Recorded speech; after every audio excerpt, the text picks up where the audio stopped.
Everyone, welcome back to my channel. Today we'll be doing some PYQs from Block 1 MEG03 British novel. This is from Tom Jones and by Henry Fielding. Okay. So the first question is discuss the importance of the structure of Tom Jones in the context of the episodic form. ठीक है, तो structure क्या है? Of course, first is episodic form only because we talk about their childhood, we talk about the journey, then we talk about London. Okay, so unity behind apparent looseness. Even though there are multiple characters, it is here and there.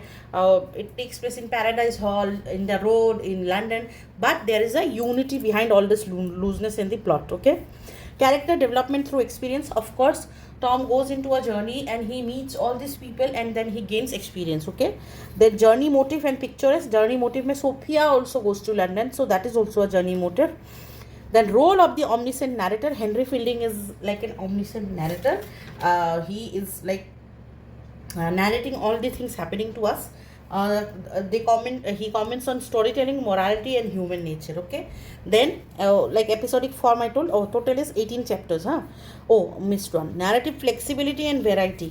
The episodic form helps in flexibility. Tone shift, अभी comic है, फिर serious हो जाता है, फिर sentimental हो जाता है, फिर सटायरिकल हो जाता है. ठीक है, तो बहुत ही फ्लेक्सिबिलिटी प्रोवाइड करता है narrative. Social critique through episodes, there is class critic.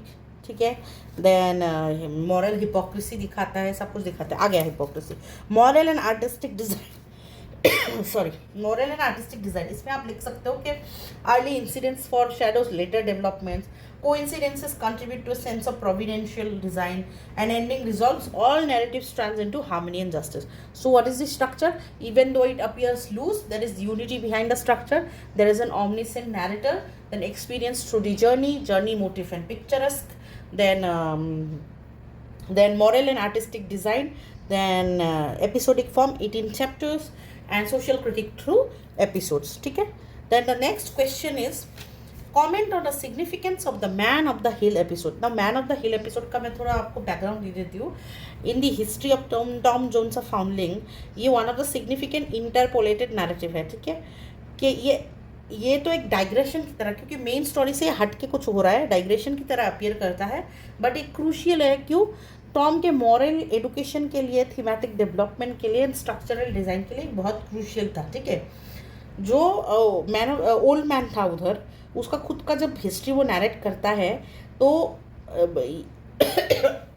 पूरा वो जर्नी अपना कवर करता है, चाइल्डहुड से लेके ओल्ड एज तक. ठीक है, तो उसका नैरेटिव में एक पूरा बिगिनिंग रहता है, एंड रहता है, पूरा वो अपना मिनी बायोग्राफी बता देता है. ठीक है, तो जब ये सारा एक्सपीरियंसेस वो बता देता है तो ये बोलता है कि जितना भी उसका एक्सपीरियंस हुआ है उसके लाइफ में, उससे उसने अपना ह्यूमैनिटी से, इंसानियत से अपना भरोसा खो दिया है. ठीक है, तो टॉम और जो उसका कंपेनियन है वो ये सब बातें सुनते हैं एंड उनको भी थोड़ा बहुत वो इन्फ्लुएंस होते हैं. ठीक है, और जो स्टोरी बताने के बाद या अपना बायोग्राफी बताने के बाद ओल्ड मैन कंक्लूड करता है तो बड़ा ही पैसिमिस्टिक सा व्यू रहता है बंदे का. ठीक है, वो बोलता है कि man though the greatest creation has basely dishonoured his own nature through dishonesty, cruelty, ingratitude and treachery. बोल रहे हैं कि इंसान जो सबसे नायाब चीज़ है भगवान की, बट उसने अपना खुद का नेचर खुद ही ख़राब किया. कैसे? डिजॉनेस्ट बन के, क्रूअल बन के, इनग्रैटिट्यूड दिखा के एंड ट्रेचरी करके. ठीक है, तो ये सब है. ये this is the background of the man of the hill episode. Now will see what is the significance of the episode in Tom Jones of Foundling. First is structural importance. Structural importance में आप क्या क्या लिख सकते हो कि episode contributes to the novel's episodic form. 18 chapters थे, this is one of the chapters. ठीक है, enriches the narrative with variety and depth, moves the plot forward. ऐसे आप लिख सकते हो. Then second is an interpolated tale, story within the story.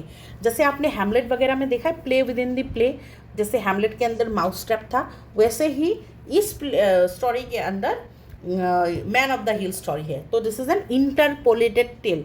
Interpolated tale, ये term आप याद रखिएगा. ठीक है, उसके बाद tale of disillusionment and misery. वो अपना एकदम लाइफ का एकदम पैसिमिस्टिक व्यू, मैंने जैसे बोला, उसने वो बोला कि मैन इतना नायाब तोहफा था, इंसानियत, भगवान का इतना अच्छा क्रिएशन था, खुद ही अपना नेचर खुद बर्बाद किया है, डिसऑनेस्ट रह के, ट्रेचरी करके, ये सब बहुत ही पेसिमिस्टिक व्यू था। Tale of disillusionment and misery. Then part of Tom's moral education, अगर वो मैन ऑफ द हिल से नहीं मिलता तो उसका मॉरल एजुकेशन कैसे होता? वो अपने ही नेचर, ह्यूमन नेचर को रिफ्लेक्ट करता है एंड अपना फेथ रिटेन करता है इन गुडनेस में। जैसे मैन ऑफ द हिल अपना फेथ खो चुका है ह्यूमैनिटी से, लेकिन टॉम रिटेन करता है अपना गुडनेस एंड बेनोवेलेंस, ठीक है। उसके बाद journey, motive and search for meaning, of course. Then historical context. अब हिस्टोरिकल कॉन्टेक्स्ट में आप क्या लिखोगे कि the old man refers to personal and social events of the late 17th century England, grounding his story in a real historical framework. क्योंकि उस time पे 17th century में बहुत पॉलिटिकल इंस्टेबिलिटी हो रखा था उसमें, इंग्लैंड में सोशल करप्शन था, मॉरल डिके था, ठीक है। तो उस हिसाब से historical context. Then philosophical significance and the old man is a foil to Tom. Now old man is a foil कैसे होगा? क्योंकि सिमिलरिटीज एंड कंट्रास्ट है कि सिमिलर क्या है, दोनों ने ट्रैवल किया widely from home to Oxford to London and beyond Europe, both seek peace of mind through experiences, but the man of the hill ends in withdrawal and bitterness. Tom continues to engage with the world with hope and generosity. So what is the significance of the man of the hill? He acts as a foil to Tom. Moral growth, Tom's moral growth through the man of the hill.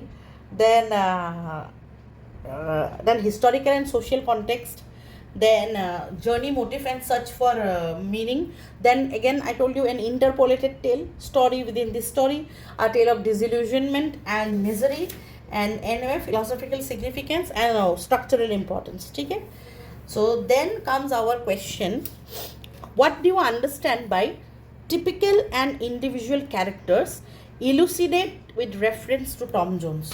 कौन सा character typical है and कौन सा character individual है, वो तुमको बताना है। तो पहले तो तुमको सारे कैरेक्टर्स जानने पड़ेंगे कौन क्या है, ठीक है। एक मिनट, ओके। सो टॉम जो हमारा हीरो है वो जेनरस एंड गुड हार्टेड है, ठीक है। अच्छा, उसके पहले जान लेते हैं टिपिकल एंड इंडिविजुअल कैरेक्टर्स होता क्या है। टिपिकल कैरेक्टर्स क्या है?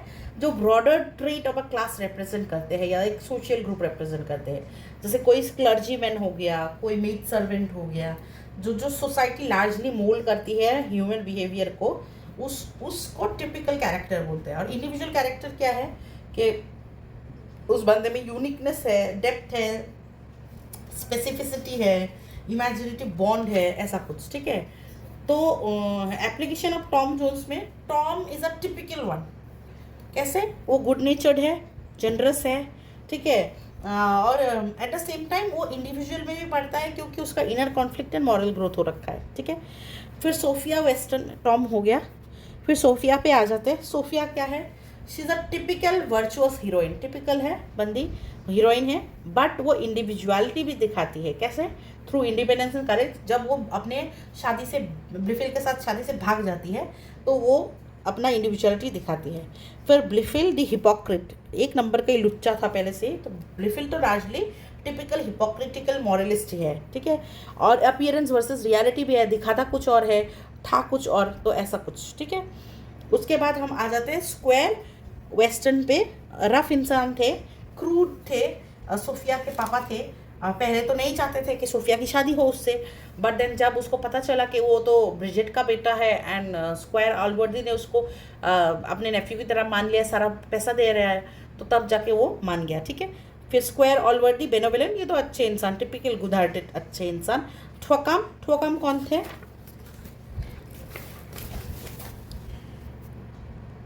ठोकम स्कूल मास्टर थे ब्लिफिल एंड टॉम के, और बहुत पनिशमेंट वगैरह देते रहते थे इनको, ठीक है। तो ठोकम का भी आप लिख सकते हो। Thwackum is a harsh religious moralist and Square is philosophical and rational. फिर लास्ट एक क्वेश्चन कर लेते हैं आज। According to some critics in Tom Jones, Fielding does not make any attempt to individualize his characters. Do you agree with this view? Justify your answer with illustrations from the text. देखिए, partially true है कि कुछ critic बोलते हैं कि typical characters रखे हैं। जैसे टॉम हो गया आपका मिचीवियस गुड नेचर्ड वाला, स्क्वायर ऑलवर्डी हो गया आपका जेनरस एंड बेनेवोलेंट वाला, फिर सोफिया आपके टिपिकल हीरोइन होगी, ठीक है।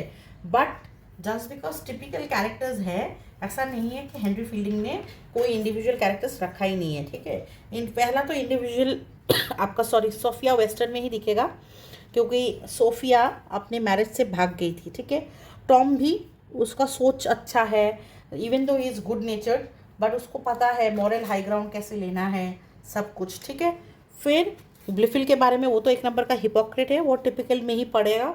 स्क्वायर वस्टन, ये भी रूड एंड क्रूड थे, पहले नहीं मान रहे थे, फिर मानने लग गए, ठीक है। फिर उसके बाद आप डिस्टिंक्ट स्पीच एंड बिहेवियर के बारे में लिख सकते हो, and characters grow through experience. So this is his attempt to individualise the characters.